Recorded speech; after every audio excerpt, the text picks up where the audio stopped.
Nah, dalam simulasi pembelajaran ini, salah satunya memuat mengenai RPP atau rencana pelaksanaan pembelajaran. Sebelumnya saya sudah membuat RPP untuk SMPN 85 Jakarta, mata pelajaran ilmu pengetahuan sosial kelas 7 semester ganjil dengan materi pokok konsep kelangkaan dan kebutuhan manusia, mencakup motif, tindakan, dan prinsip ekonomi. Lalu alokasi waktu yang saya pergunakan ini yakni 2 kali 40 menit atau 1 kali pertemuan. Ini saya mengambil kompetensi dasar 3.3 dan 3.4 mengenai menganalisis interaksi manusia dan ruang untuk menghasilkan kegiatan ekonomi seperti produksi, distribusi, konsumsi, penawaran, permintaan, dan interaksi antar ruang untuk keberlangsungan ekonomi, sosial, dan budaya Indonesia. Nah, indikator pencapaiannya yakni yang pertama menjelaskan mengenai konsep kebutuhan dan kelangkaan, yang kedua menjelaskan mengenai macam-macam kebutuhan manusia, yang ketiga menjelaskan mengenai tindakan, motif, dan prinsip ekonomi, dan yang keempat menyajikan hasil analisis mengenai konsep kelangkaan dan kebutuhan manusia. Selanjutnya ada media pembelajaran. Nah, di dalam media pembelajaran ini terdapat ada 3 media yang diperlukan, yakni yang pertama ada foto atau gambar mengenai konsep kebutuhan dan kelangkaan yang diperlukan oleh guru untuk mengajar. Jadi di sini gambar dan gambar-gambar ini menjadi stimulus dan menjadi pendorong untuk meningkatkan pemahaman siswa terhadap materi. Yang kedua ada PowerPoint. Di sini PowerPoint berisi mengenai materi-materi dan gambar itu kan ada di PowerPoint ya. Jadi memuat materi-materi yang digunakan untuk mendukung proses pembelajaran. Yang ketiga ada video. Nah, video ini lebih ke video motivasi ya. Video motivasi untuk meningkatkan kesadaran siswa untuk kan sekarang ngebahasnya tentang kelangkaan dan kebutuhannya. Jadi diharapkan dalam video itu siswa dapat mengerti gitu ya, dapat memiliki kesadaran untuk berhemat, untuk tidak bersikap serakah, tidak menimbun, dan menggunakan barang dan kebutuhan itu secara arif dan bijaksana. Lalu selanjutnya saya akan menjelaskan metode World Square yang akan saya pergunakan. Nah, menurut Kurniasih dan Sani, metode World Square ini adalah pengembangan dari strategi ekspository di mana keaktifan dan kreativitas siswa yang menjadi hal utama. Nah, World Square ini kita lihat ya. Kita lihat. Nah, World Square ini bisa kita lihat itu seperti teka-teki silang, seperti bagan teka-teki silang. Namun yang menjadi dasar pembedanya, World Square ini sudah memiliki jawaban-jawaban yang tersedia di dalam kolom tersebut. Dan yang menjadi pembedanya itu, kita bisa lihat, jadi pembedanya itu ada kolom yang berisi huruf atau angka yang menjadi penyamar atau pengecoh. Nah, penyamar atau pengecoh di sini itu tidak hanya menjadikan kesulitan bagi siswa, tetapi menjadi komponen untuk melatih kejelian siswa dalam mengerjakan soal. Lalu metode World Square ini dijadikan juga guru sebagai alat ukur untuk mengukur pemahaman siswa terhadap materi. Nah, langkah-langkah pembelajaran World Square ini yang pertama itu guru menjelaskan mengenai materi yang akan dipelajari. Lalu selanjutnya guru memberikan arahan kepada peserta didik untuk mengerjakan soal. Lalu selanjutnya guru mempersilahkan peserta didiknya untuk mengisi soal World Square itu. Nah, kelebihan World Square ini yakni World Square ini dapat mengembangkan atau mendorong pemahaman siswa terhadap materi. 2, menjadikan siswa lebih disiplin. 3, menjadikan siswa lebih teliti dan kreatif. Lalu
dari kegiatan pembuka ini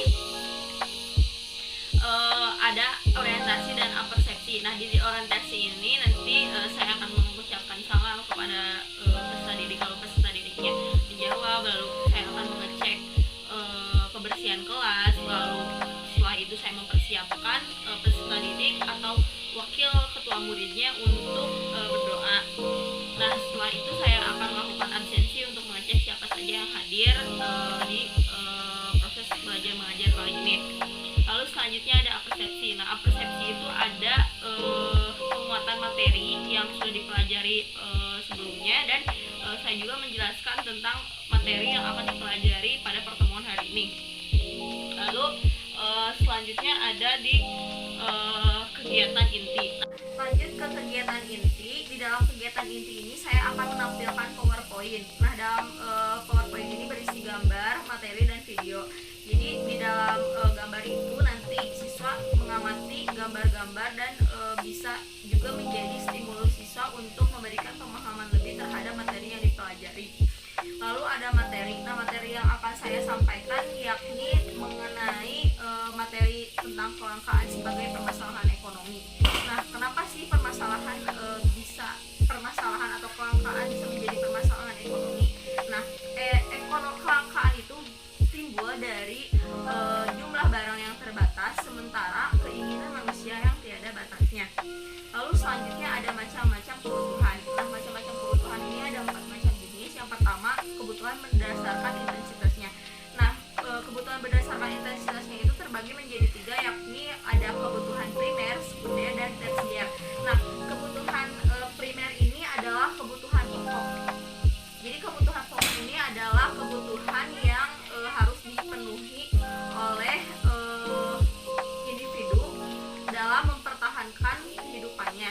Jadi seperti kita contohkan seperti kebutuhan primer ini yakni sandang, pangan, dan papan, seperti rumah, lalu pakaian, dan makan, kebutuhan kita.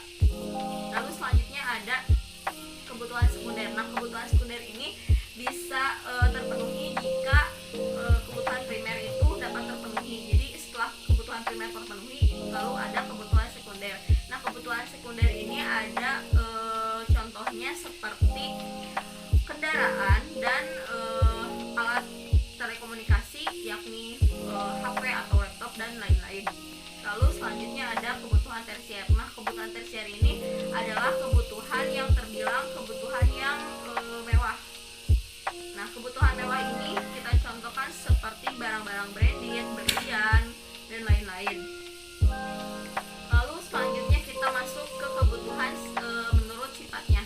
Nah, kebutuhan menurut sifatnya itu ada 2 jenis, yakni yang pertama ada kebutuhan jasmani. Nah, kebutuhan jasmani itu seperti tidur dan berolahraga contohnya.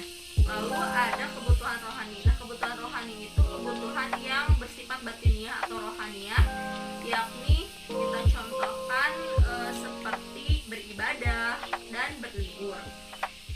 Lanjut ke macam kebutuhan lainnya, yakni ada kebutuhan berdasarkan subjeknya. Nah, kebutuhan berdasarkan subjeknya itu ada kebutuhan individu dan kebutuhan kelompok.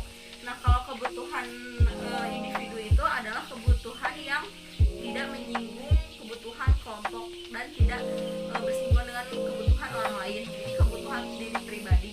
Contohnya itu seperti kebutuhan manusia terhadap pendidikan. Lalu selanjutnya ada kebutuhan kelompok. Nah, kebutuhan kelompok ini seperti kebutuhan yang menyinggung kepentingan halayak ramai atau kepentingan bersama, seperti kita contohkan rumah sakit, sekolah, dan jalan raya atau fasilitas umum lainnya. Lalu selanjutnya ada kebutuhan berdasarkan waktu. Nah, kebutuhan berdasarkan waktu ini ada kebutuhan masa sekarang dan masa yang akan datang. Nah, jika kebutuhan yang masa sekarang ini kita contohkan seperti kebutuhan yang sangat-sangat kita perlukan seperti makan dan obat-obatan.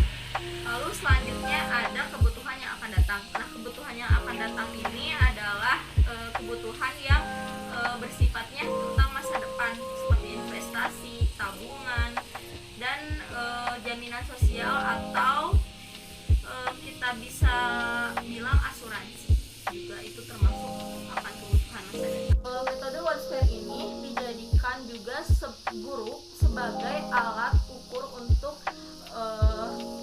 mengukur pemahaman siswa terhadap materi. Nah, langkah-langkah pembelajaran dua square ini, yang pertama itu guru menjelaskan mengenai materi yang akan dipelajari. Lalu selanjutnya guru memberikan arahan kepada peserta didik untuk mengerjakan soal. Lalu selanjutnya guru guru mempersilahkan peserta didiknya untuk mengisi soal one square itu. Kita masuk ke kegiatan penutup. Nah, di kegiatan penutup ini saya akan memberikan kesempatan kepada peserta didik untuk menanyakan hal-hal yang tidak dimengerti oleh peserta didik. Lalu selanjutnya saya akan menjelaskan atau memberikan penjelasan terhadap pertanyaan-pertanyaan yang diajukan oleh peserta didik. Lalu selanjutnya saya akan mengajak peserta didik untuk memberikan kesimpulan mengenai proses atau mengenai pemahaman materi yang kita lakukan pada hari ini. Lalu selanjutnya saya akan memberikan nilai atau pesan moral kepada peserta didik agar peserta didik memiliki pribadi yang baik, yang tentunya juga berkaitan dengan materi yang saat ini kita pelajari. Lalu selanjutnya di akhir pembelajaran saya akan memberikan tugas rumah kepada peserta didik untuk membaca materi yang akan kita pelajari di minggu depan atau pertemuan selanjutnya, yakni tentang kegiatan ekonomi. Nah, selanjutnya saya akan menutup pembelajaran kali ini dengan doa